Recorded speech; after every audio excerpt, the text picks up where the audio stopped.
Saludos, comunidad rojente emperrada e informada. Les cuento que la Fundación Inside Crime presentó un reporte o un informe sobre las rutas primarias y ciudades con altos índices de trata de personas en la frontera de México con Estados Unidos. Hay que recordar que Inside Crime es una fundación internacional dedicada a hacer estudios sobre delincuencia organizada, grupos del crimen organizado, que representan una amenaza a la seguridad nacional de los países en América Latina. Es una fundación independiente. Yo en realidad no sé de qué tantos grupos, organizaciones, personajes políticos reciban financiamiento, pero es un medio importante, es un medio serio, es un medio que ha hecho buenos estudios a nivel nacional e internacional sobre las problemáticas generadas por el crimen organizado en toda América Latina y en algunos otros lugares del mundo. Entonces presentó apenas esta nueva investigación y dice que en la frontera entre Estados Unidos y México existen 4 corredores principales de trata de personas: Tijuana, Mexicali, el desierto de Sonora, Ciudad Juárez y los municipios de Nuevo Laredo, Reynosa y Matamoros. En estos corredores, pequeños grupos criminales conformados por clanes inciden en ese delito, con la complicidad de funcionarios locales corruptos que los sobornan. Ahora, en anteriores entregas, trabajos de investigación hechos por Inside Crime, y que en algunas veces hemos visto aquí en el canal, también consideraban que uno de los lugares a nivel nacional que había estado tomando mucha relevancia en los últimos años y que había crecido mucho el flujo de personas que estaban siendo privadas de su libertad era la Ciudad de México, que era una de las rutas principales por las que accedían los tratantes de personas, porque se había convertido en un sitio donde estaban coludidas las autoridades de la Ciudad de México, tanto de las delegaciones como de la misma, como del gobierno de la Ciudad de México. Entonces es importante decirlo y mencionarlo, porque debemos de estar atentos a qué personas, qué personajes, quiénes están en esos momentos históricos, en esos momentos contextuales o en el contexto de ese momento en el país, pues para que ya dejar de estar soportándolos, de estarlos apoyando, porque ya necesitamos realmente cambiar este país. Ahora también es importante resaltar que estos grupos criminales pues son apoyados por empresarios políticos, desde los gobiernos municipales y estatales, y yo sé que mucha gente se enoja cuando uno señala que no han cambiado muchas cosas en el país, porque completamente están tan enajenados y obsesionados y fanatizados con Cotton Head y desean apoyarlo tanto y desean que nadie dijera nada sobre el gobierno. Pero vuelvo a insistir en que no necesariamente porque el gobierno federal esté dirigido por el Cotton Head quiere decir que en los gobiernos estatales y en los gobiernos municipales las cosas han cambiado. Incluso puede haber políticos emanados del mismo partido político que el presidente y puedan seguir haciendo de las mismas. Pueden seguir estas dinámicas de corrupción y de impunidad, y que si la gente sigue empecinada en querer pensar y en querer cerrar los ojos ante las problemáticas de la sociedad, pues nunca van a cambiar las cosas, y más personas así van a seguir ocupando estos puestos que solo perjudican a las personas y a los seres humanos. Dichos corredores muestran que la trata de personas depende del panorama local del crimen organizado, de las capacidades de los organismos de seguridad y de los flujos migratorios que pasan por estos corredores. Señalan los investigadores Steven Tudlin, Parker Assman, Victoria Dittmar e Ignacio Alvarado. Agregan que las principales organizaciones criminales involucradas son los cárteles de Sinaloa, Jalisco Nueva Generación y Cárteles Unidos. En su informe, trata de personas en la frontera México-Estados Unidos, clanes familiares o coyotes, indican que la relación más estrecha del crimen organizado mexicano con la trata de personas se da con el tráfico ilícito de migrantes.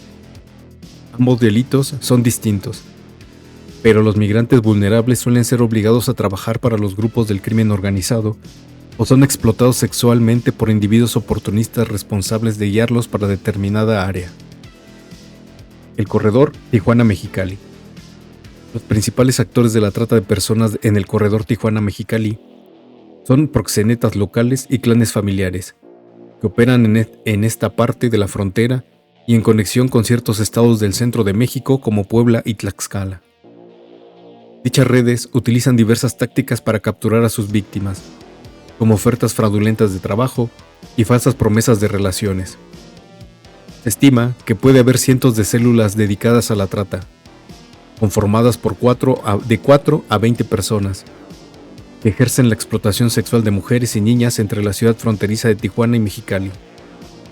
Sin embargo, los autores señalan que es difícil determinar el verdadero número de redes dedicadas a esta economía criminal clandestina. El barrio rojo de Tijuana, conocido como la Zona Norte, es representativo de cómo funciona la trata de personas en este corredor. En esta zona, los investigadores vieron a mujeres jóvenes y niñas paradas en las puertas de moteles improvisados, mientras en la calle de enfrente, un oficial de policía municipal observaba desde su despacho.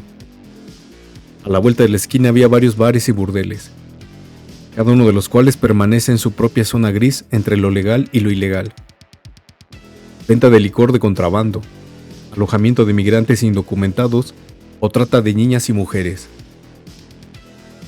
Había además algunos volantes de personas desaparecidos pegados en postes de teléfonos, letreros callejeros y paredes de los negocios locales. Gran parte de las operaciones de trata sexual callejero que tienen lugar allí son operaciones familiares, supuestamente dirigidas por las redes de padrotes, término local con el que se les conoce a los proxenetas. Estos operan negocios como clubes de striptease, bares y moteles informales.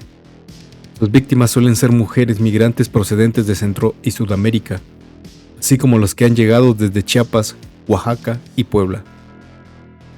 Las víctimas atraídas a la zona suelen llegar en autobús. Las trabajadoras sexuales entrevistadas por Inside Crime explicaron cómo funciona la explotación utilizando como ejemplo las operaciones de un clan familiar. Esta red está dirigida por una mujer y sus hijos, cada una de las cuales ocupa diferentes roles dentro de la organización. El clan busca migrantes mexicanas que lleguen a la ciudad fronteriza en busca de oportunidades económicas para mantener a sus familias e hijos pequeños. Según cuentan las trabajadoras sexuales, uno de los hijos de dicha mujer obliga a las víctimas a trabajar para su red, y los proxenetas supervisan la prostitución callejera. Otro hermano vigila a las víctimas por turnos, y la madre maneja las finanzas. Este tipo de clanes también domina el comercio transfronterizo de trata de personas, que se extiende mucho más allá de este corredor. Inside Crime encontró al menos una docena de casos judiciales en Estados Unidos durante la última década, en los que se enjuició a redes de trata formadas por familias, que engañaban y reclutaban a sus víctimas en México para luego trasladarlas a Estados Unidos. Uno de los clanes familiares acusados por fiscales del Distrito Este de Nueva York operó sin ningún obstáculo durante casi 20 años. Uno de los integrantes de la red engañaba a las víctimas con relaciones románticas en el centro de México y luego las presionaba para que viajaran a Estados Unidos, donde su hermano y su hermana utilizaban presiones físicas, mentales y emocionales para obligarlas a prostituirse en Nueva York. En el corredor Tijuana-Mexicali, algunas de estas organizaciones son el Cártel Jalisco Nueva Generación y el Cártel de Sinaloa y remanentes del Cártel de Tijuana. Si bien estas organizaciones criminales tienen células locales que monitorean toda la actividad económica en sus áreas de influencia y buscan obtener ganancias siempre que sea posible mediante la extorsión, sus prioridades parecen estar en otras empresas, como el tráfico de migrantes, de armas y de drogas, según algunas fuentes le dijeron a Inside Crime. El corredor Desierto de Sonora. En este inhóspito desierto al occidente del país, Se borran las líneas entre el tráfico y la trata de personas. Docenas de migrantes son los que hablaron a los investigadores en diferentes puntos a lo largo de la frontera. Estaban satisfechos con los arreglos a los que llegaban o a los que llegan con los traficantes. Es decir, que no lo perciben como una forma de trata de personas. Hay muchas conexiones entre estos dos delitos y el tráfico ilícito de una persona a través de la frontera. También puede ser un medio para un fin diferente, dijo un funcionario de alto rango que trabaja en la unidad de trata de personas y tráfico ilícito de migrantes del Interpol a los investigadores. El tráfico ilícito de personas y la trata de personas también se cruzan de otras maneras, sobre todo mediante la explotación sexual. El informe apunta que este es más un crimen de oportunidad, lo que la diferencia del tipo de trata de persona que observamos en el corredor Tijuana-Mexicali. Eso no quiere decir que no exista este tipo de trata. Más al este, en la ciudad fronteriza de Nogales, hay trata sexual dentro de la llamada zona de tolerancia, donde las víctimas son explotadas en bares, burdeles y moteles. Según el informe, algunos coyotes también les venden migrantes a los tratantes de personas. Los precios de estas transacciones varían. Durante mucho tiempo, las redes de coyotes fueron clanes familiares bien establecidos o individuos que trabajaban durante años en áreas específicas y con las mismas familias y comunidades. Pero el mercado está cada vez más estratificado y los grupos de administración y los grupos que administran dichos clanes están atomizados. Muchos migrantes que buscan trabajo en Estados Unidos son blanco de reclutadores fraudulentos que anuncian empleos legítimos bajo el programa de visas de trabajo temporal H-2A o H-2B. La primera les permite a los empleadores estadounidenses solicitar el reclutamiento de migrantes para trabajos agrícolas estacionales, mientras que la segunda permite el reclutamiento para otros trabajos de bajos salarios en industrias no agrícolas, como construcción, empaquetado de carne y paisajismo. En un caso representativo, una red criminal presuntamente obtuvo más de $200 millones en ganancias ilícitas explotando a miles de trabajadores centroamericanos y mexicanos en un periodo de 6 años. Los reclutadores atraían a las víctimas con ofertas de empleo para trabajar en granjas agrícolas en Georgia, Florida y Texas, bajo el programa de visas H-2A, pero les pagaban un salario miserable y los hacían vivir en sitios hacinados e insalubres. El corredor de Ciudad Juárez. Según los autores, el corredor de Ciudad Juárez y Chihuahua se caracteriza por interacciones complejas y dinámicas entre organizaciones criminales, lo que hace muy difícil determinar el patrón general de la trata de personas. Aún así, es claro que hay una actividad frecuente y generalizada de trata de personas, la cual cuenta con la participación directa de entes estatales y es facilitada por las malas prácticas y la indiferencia de estos mismos entes. Al igual que en los otros corredores, hay pocos datos confiables y se han analizado incluso menos casos. Un obstáculo más para el estudio de esta actividad. Es revelador, por ejemplo, que casi todos los expertos y agentes de la ley consultados en esta área se refieren como punto de partida a un caso legal ocurrido hace una década. A mediados de 2013, la policía de Juárez arrestó a 6 presuntos miembros de los Aztecas, una pandilla local con profundas raíces históricas en la ciudad que alguna vez operó como brazo armado del cártel de Juárez. Las autoridades dicen que también hacían parte de una red de trata de personas. Con la supuesta protección de la policía municipal y estatal, la red se hacía pasar por propietaria de agencias de modelos y otros negocios para reclutar mujeres jóvenes y niñas en una red de trata sexual y tráfico de drogas, que operaba desde un hotel en el centro de la ciudad y en otros frentes comerciales. Una vez en sus redes, las víctimas y sus seres queridos recibían amenazas de muerte. Los cuerpos de decenas de víctimas fueron hallados en una zona conocida como el Arroyo El Navajo, en el Valle de Juárez. Un tribunal finalmente condenó a 5 hombres por el asesinato de 11 mujeres jóvenes entre 2009 y 2010. Hoy en día, hay redes similares de empresas fachada y propietarios de clubs, burdeles y hoteles, que operan sin ningún impedimento a pesar de la fuerte militarización de la ciudad. Como dijeron en Inside Crime, expertos locales y grupos de apoyo a las víctimas. Algunas de estas operaciones son independientes o trabajan con clanes familiares como los del corredor Tijuana-Mexicali. Pero algunos de estos negocios sexuales también pueden cooperar o trabajar con las decenas de bandas que operan en la ciudad. Esto incluye a los aztecas, que operan desde prisiones a ambos lados de la frontera, y cuyos tentáculos se extienden hasta la ciudad más allá. Muchas de estas bandas también trabajan con facciones del cártel de Sinaloa o el nuevo cártel de Juárez, que surgió de los remanentes del cártel de Juárez después de una sangrienta batalla con el cártel de Sinaloa que lo diezmó. Activistas y expertos afirman que estas organizaciones criminales mayores también pueden desempeñar cierto papel en las redes de trata de personas que explotan sexualmente a mujeres y niñas en el área. Pese a todo esto, los vínculos entre los grupos del crimen organizado y las redes de trata de personas en Juárez siguen siendo confusos. Corredor Nuevo Laredo, Reynosa y Matamoros. A lo largo de este corredor, que se encuentra en el extremo oriental de Tamaulipas, las grandes organizaciones criminales parecen ejercer mucho más control sobre la trata de personas que en los otros corredores.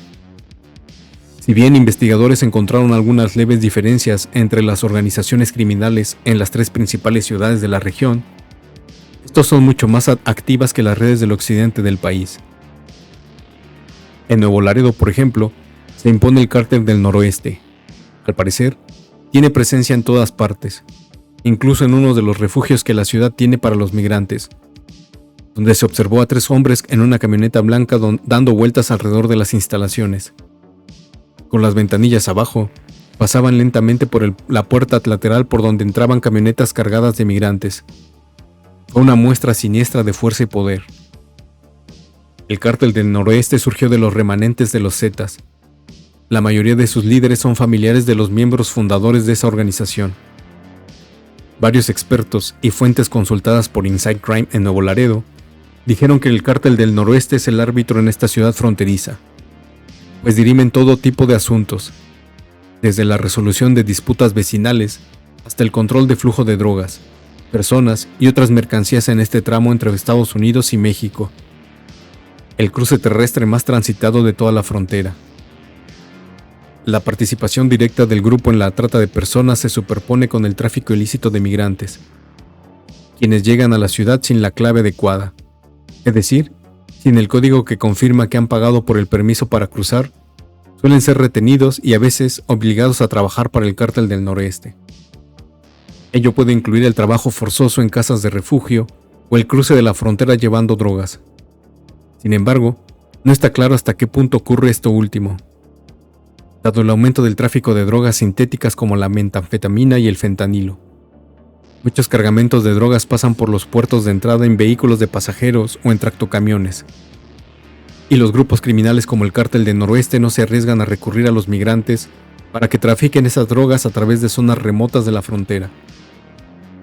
En la zona de tolerancia de Nuevo Laredo, un área cercada en el centro de la ciudad, donde ha habido trabajadoras sexuales por más de 40 años, los vínculos del Cártel del Noroeste con la trata de personas son más indirectos, según afirma Inside Crime.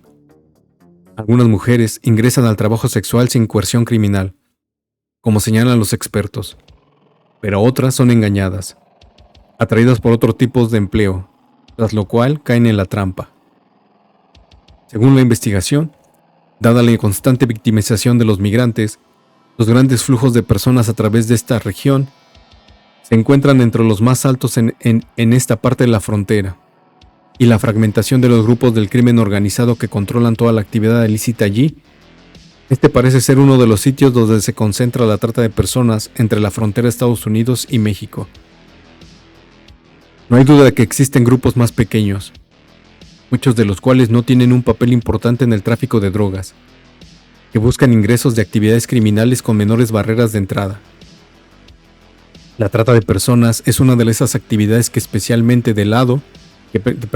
la trata de personas es una de esas actividades, especialmente dado el alto volumen de poblaciones vulnerables que cruzan por este territorio.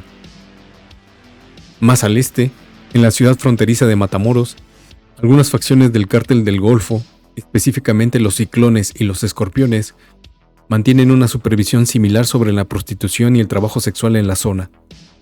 Sin embargo, las fuentes de Inside Crime dijeron que estos grupos no están directamente involucrados en esta explotación.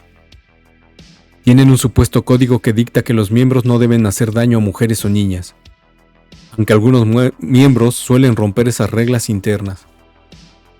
Aún así, como con cualquier actividad ilegal que se lleve a cabo en esta región, el Cártel del Golfo está siempre presente. El grupo es dueño de algunos bares, moteles y pequeñas casas donde se lleva a cabo la explotación sexual, y les cobra impuestos a los tratantes de personas. Pero sus miembros no controlan el reclutamiento de víctimas, la explotación ni las tarifas, como afirma un experto de la zona. Sin embargo, el control del Cártel del Golfo, aunque aparentemente a distancia, no es precisamente benigno. Un grupo de migrantes en Matamoros nos habló sobre una migrante venezolana que había recurrido al trabajo sexual en un intento desesperado por continuar su viaje hacia el norte. La mujer fue secuestrada en una esquina en donde, según los informes, estaba en busca de clientes, lo cual, según el relato, es consecuencia del hecho de que la víctima al parecer no les pidió permiso a los jefes criminales locales para trabajar allí. Esta historia, aunque plausible, tampoco pudo ser verificada de forma independiente, como ocurre con muchas otras en esta región. Pues bueno, banda, así está la situación en México y ya es insoportable. Y no podemos estar queriendo tapar el sol con un dedo, pensando que las cosas están cambiando y que todavía... y que cada vez estamos mejor, porque no es así. Recuerden que el crimen organizado, todo delito cometido por los grupos y las bandas del crimen organizado, son delitos que dejan miles de millones de dólares al año, de dólares, no de pesos. Y creen que es fácil, creen que es sencillo que estos entes, que estos seres, que estos personajes decidan dejar así como así una industria multimillonaria. Pues no. Ahora, es importante volver a subrayar y mencionar al Cártel del Golfo. El Cártel del Golfo es uno de los cárteles que fue fundado por uno de los tíos del actual gobernador de Nuevo León, Quijada de Mejitorio, Samuel García, y cuyos abogados, bufete de abogados que encabeza el papá de Samuel García, ha sido uno de los que trabajan pues para proteger o para representar legalmente pues a este grupo criminal. Y así, con todo este historial, hay gente que sigue votando por políticos aun cuando tengan nexos y ligas con estos grupos criminales. Aquí lo hemos dicho muchas veces y mencionado muchas veces. Dejen de romantizar las historias o las versiones hegemónicas que tratan o hablan de los grupos de crimen organizado. No fueron gente pobre del pueblo que tuvo un día la idea de formar un grupo criminal y así crecieron. No, fueron políticos y empresarios quienes vieron la oportunidad de generar negocios, de hacer dinero en todos estos negocios ilícitos, y empezaron a crear las condiciones para que la gente del pueblo, sin oportunidades, en pobreza y con todas las necesidades del mundo, empezaran a recurrir a estas actividades que los mismos políticos y los mismos empresarios controlan.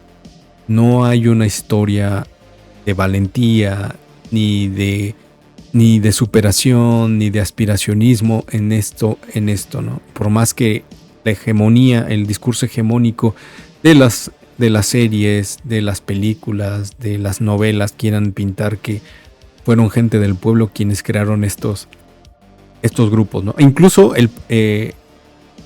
la industria de la información han querido pintar como, por ejemplo, que el Mayo Zambada, que Joaquín el Chapo Guzmán, que el Mencho, que todos estos personajes que dan la cara por los grupos del crimen organizado son quienes organizaron y crearon estos grupos. Eso no es cierto, ¿no?